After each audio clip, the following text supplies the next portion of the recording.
hear? Can you hear? Stakeout or You good? marathon. Good, Ellen? Oh, I don't know. It's all up there. I think it Okay.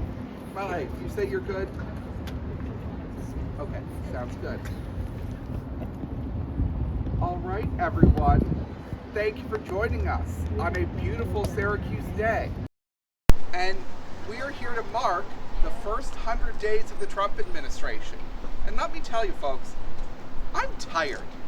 I am really tired. I am tired of the rallies and the protests and the press conferences and the sternly worded letters that I and others have to keep sending. But that's where we are. And that's probably where we're going to have to be for a while. Because so much has outraged us. But one of the top things that has outraged me in these first 100 days is the Trump administration's attacks on fair housing and the Department of Housing and Urban Development. Look, in the city of Syracuse, we are reliant on federal support to make housing stronger and better in our community.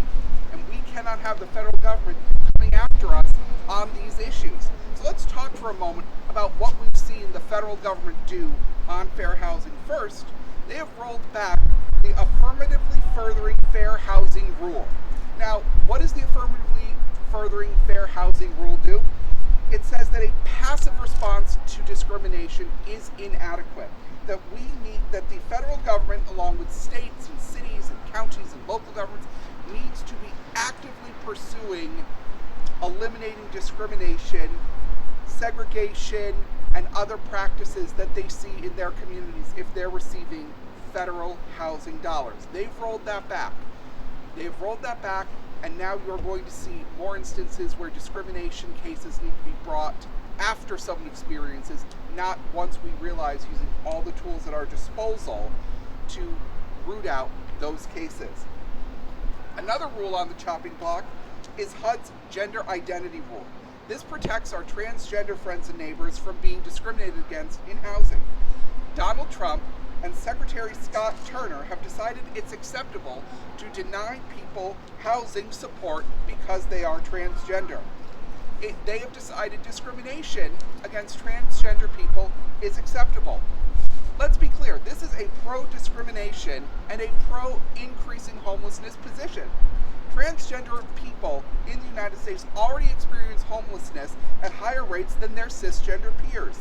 Since the beginning of the first Trump administration, we have seen homelessness among transgender people increase a staggering 217%. Let that sit with you for a minute. Homelessness among transgender people has increased 217%. These are some of the most vulnerable people in our communities that are being left out in the cold. And in Syracuse, that is literally left out in the cold. So let's be abundantly clear about this. The bigots of the Trump administration, who trade in the currency of hate, are letting billionaire corporate landlords and their far-right extremist friends have a free pass at our transgender friends and neighbors to throw them out of their home. This needs to be stopped. So how do we stop that? It takes resources, it takes time, it takes people, and yes, of course, it takes money. But unfortunately, Elon Musk and his team of tech bro trolls at Doge, the alleged Department of Government Efficiency, have called for a 77% cut in fair housing funding. That's money that goes towards organizations like CNY Fair Housing. We're joined by Sally Santangelo and Alex Lawson from CNY Fair Housing today, which provides critical support for tenants investigating and suing bad landlords, holding local government accountable, and providing technical assistance in the implementation of fair housing laws. And let's be abundantly clear about this. 75% of federal fair housing complaints are handled not by HUD, not by the city of Syracuse, but by agencies like CNY Fair Housing here in Syracuse, or Brooklyn Legal Services in New York City, or Make Housing Equal in Buffalo, or the Long Island Housing Partnership in Nassau and Suffolk counties. It is these entities that are doing this work, and they need the tools to do it and make sure our friends and neighbors have a safe, stable place to live. These changes are devastating to people in our community. President Trump, Secretary Scott Turner of HUD, and Elon Musk will be personally responsible for growing homeless populations across the United States of America because of these decisions. So now we need two things to happen. First, we need our members of Congress to step up and fight for fair housing. They need to codify protections for transgender Americans and put the affirmatively furthering fair housing rule into law so this administration or any subsequent rogue administration cannot roll these back. They must also fight proposed cuts to fair housing funding. And that's why today I'm sending this letter to every member of New York's congressional delegation, because we need them to do that. We need our leaders in Congress to step up and be part of this fight. Second, communities need to step up. States, counties, cities, where they are able, need to support fair housing organizations. And importantly, we need to pass tenant protections, including good cause eviction, on the local level. Let me be clear about this. Anyone not supporting good cause eviction on the local level is helping Donald Trump and Scott Turner and Elon Musk dismantle fair housing. Those folks are rooting for good cause eviction laws to fail, and we cannot let that happen. We cannot let local governments be enablers of this administration's dismantlement of fair housing. We've been here for 100 days. Feels like a little longer than that, but it's only been 100 days and we have a long ways still to go. And so we need everyone to work together, folks in local government, folks in fair housing agencies, and our partners and allies in the federal government to work together to affirmatively support fair housing across this country. Now, I want you to hear from these folks behind me, Sally Santangelo and Alex Lawson from CNY Fair Housing, because they're the ones doing this work every single day. They know what it takes, they know how to get it done, and they urgently need the support from federal agencies. So, Sally, we turn it over to you. Thank you, Alex. I'm Sally Santangelo. I'm the Executive Director of CNY Fair Housing. We are a nonprofit based here in Syracuse, providing fair housing services to 17 counties in central and upstate New York, going from Binghamton to Messina, and Auburn to now Amsterdam. We just added additional counties to our service area because of our need to continue to receive funding.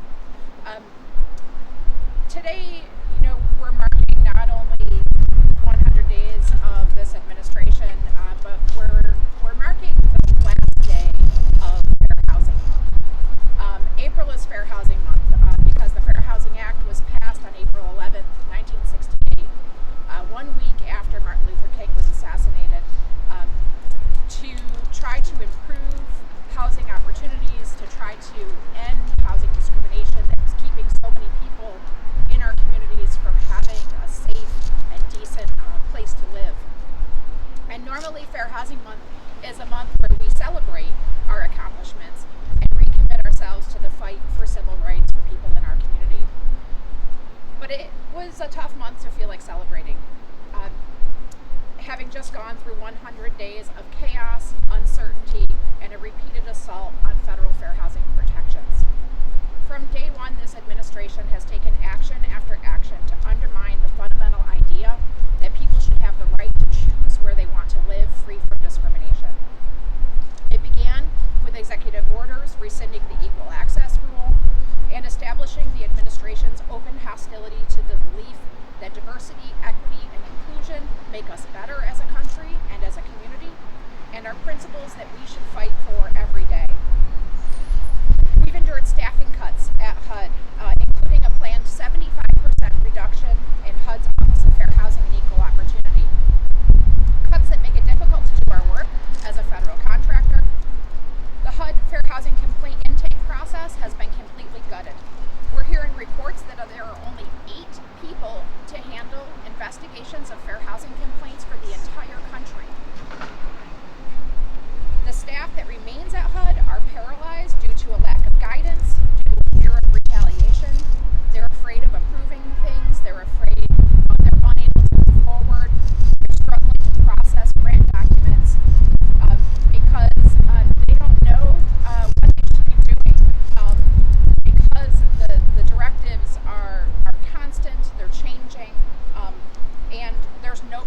left at the helm to tell them what they should be doing. We knew going into this year that our funding was uncertain. We're realistic about that. We expected there might be cuts to some of our programs, but I guess we foolishly expected those cuts to go through the normal federal appropriation process. We expected that we would, there would be budget battles, there would be attempts to cut funding. What I didn't expect was to receive an email one evening in February at 7:34 p.m. I was helping my son with his homework, notifying us that one of our grants was terminated effective immediately, with less than 5 hours notice. We were one of 66 fair housing organizations that had grant terminations that night. Grants terminated that night. 78 grants total across the country, with little explanation except that DOJ had directed the termination of the grants because it no longer effectuates the program goals or agency priorities. The grant was supposed to end in August, and we're challenging that termination in court, so I'm not going to comment too specifically on that, but let me tell you what that grant was for. The grant that we had terminated was an education and outreach grant, which allowed us to do fair housing trainings for landlords. It allowed us to educate community members, service providers on fair housing rights. It allowed us to disseminate fair housing information to people in the community, to do tabling at community events and festivals.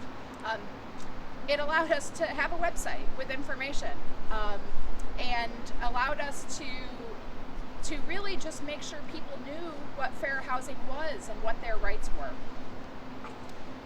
A number of years ago, we had a complaint that we investigated, a complaint of sexual harassment against a landlord in the city of Oswego, Doug Waterbury. That complaint, we found out that there had been women reporting allegations of sexual harassment, which is a violation of fair housing laws, for decades in that community. And nobody had done anything about it. Nobody had informed these women that they had rights until someone had attended one of our trainings, and the training that was funded by the program that was cut on February 27th. Somebody attended one of our trainings. They were able to educate people that sexual harassment was a violation of fair housing laws. We were able to launch an investigation and eventually bring legal action along with the Department of Justice to hold the housing provider accountable. That grant was just one, as I said, of 70 some grants across the country. Other organizations saw their enforcement grants cut. These are enforcement grants that are the backbone of fair housing funding. Private fair housing organizations like CNY Fair Housing, as Alex said, we investigate about 75% of all fair housing complaints across the country.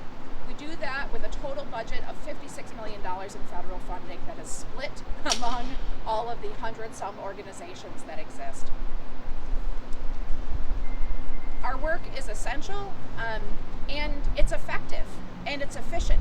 We're in our communities, we're here.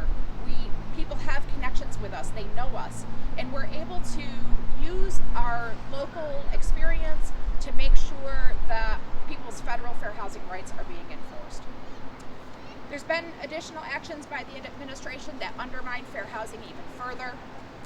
The AFFH rule, the Affirmatively Furthering Fair Housing rule, has been terminated, and this rule was, it's kind of an archaic term, but the idea is that we need to recognize that eliminating discrimination is not enough, that we need to work to affirmatively improve housing opportunity for people in our community.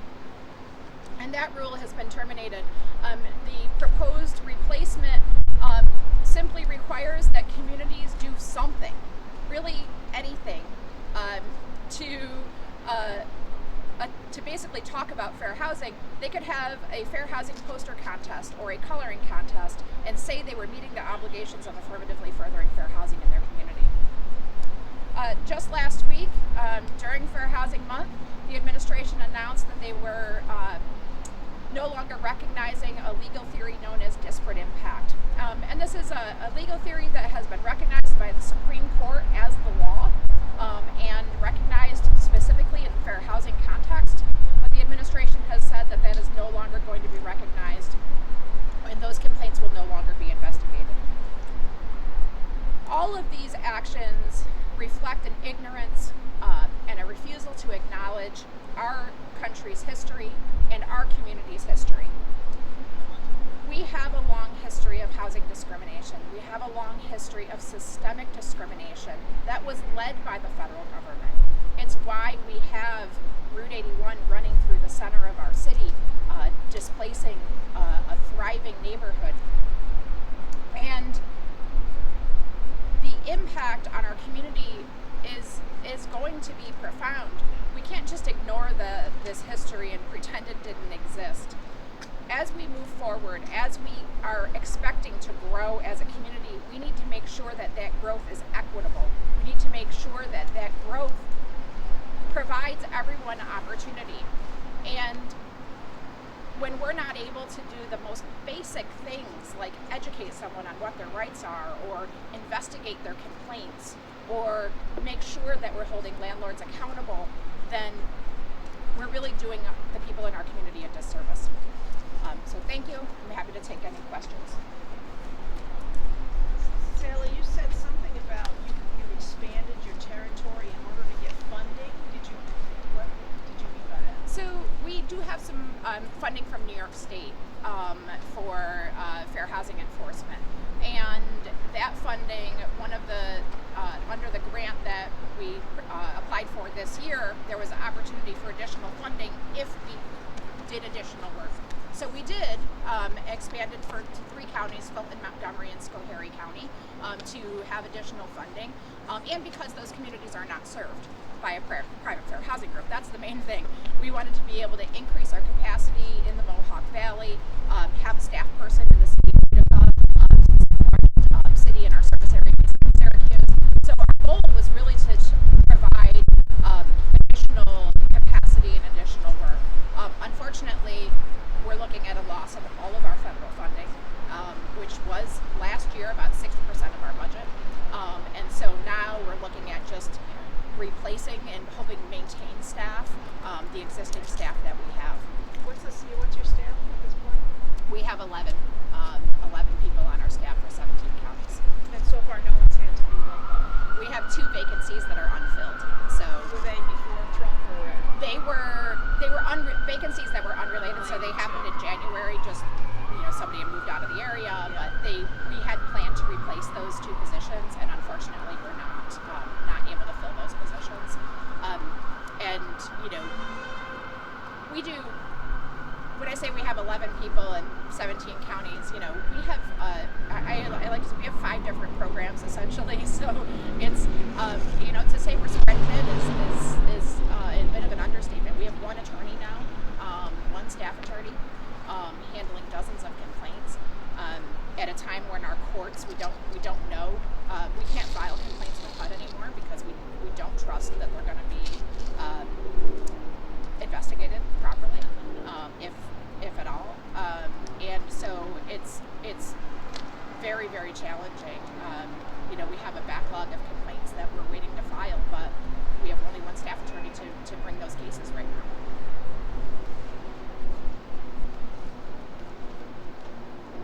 Do you have any other grants do you think you'll be losing? Federal? You say all federal funding will go away, so. We do have funding from New York State, so we're hoping to, increase that funding. That is, but it's a little challenging because you have all of these organizations, all of this work that everybody's been doing, good work in their community to help provide services to people, and everyone's, going to the state to try to maintain funding, maintain staffing, so it's challenging. So we are fortunate that we do have state funding. We're watching fair housing groups across the country shut their doors right now because of the loss of funding. There are people organizations that had to cut their staff as soon as they had those grant termination notices. And that undermines our work too, to be clear. We have cases that we bring with other fair housing groups outside of New York. We have a case, the Clover case, which against Camilla's Point, Buckley Square, and Morgan Square apartments. Case has been pending for 6 years. We've been working on that. That case includes groups in Pennsylvania and Ohio. We work with groups in Kentucky, Indiana. They don't have state funding. So when they lose their funding, we're no longer able to work with them and bring strong complaints and bring relief to people, kind of across the region. So I guess when you say 60% is federal funding, is that all grant money that you are looking at losing this by the end of this year or by the end of the grants? Yes. So at that point, then you're going to be talking about layoffs and Yes. really And to be dramatic honest, cutting. we don't even. Our largest grant from HUD is an enforcement grant that is set to renew. We're contracted for the year 2 of that grant, supposed to start June 1st. I don't know 1 month out whether we'll have that funding or not. How is this affecting everyday people? Well, definitely I'll say the hiring freeze is, for us, is impacting people. We're not able to return calls as quickly because we are understaffed.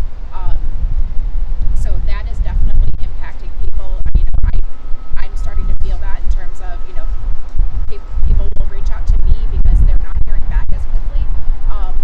And, it will start to impact us as we're not able to bring those complaints. One of the things we do with our funding is systemic testing. So we bring investigations.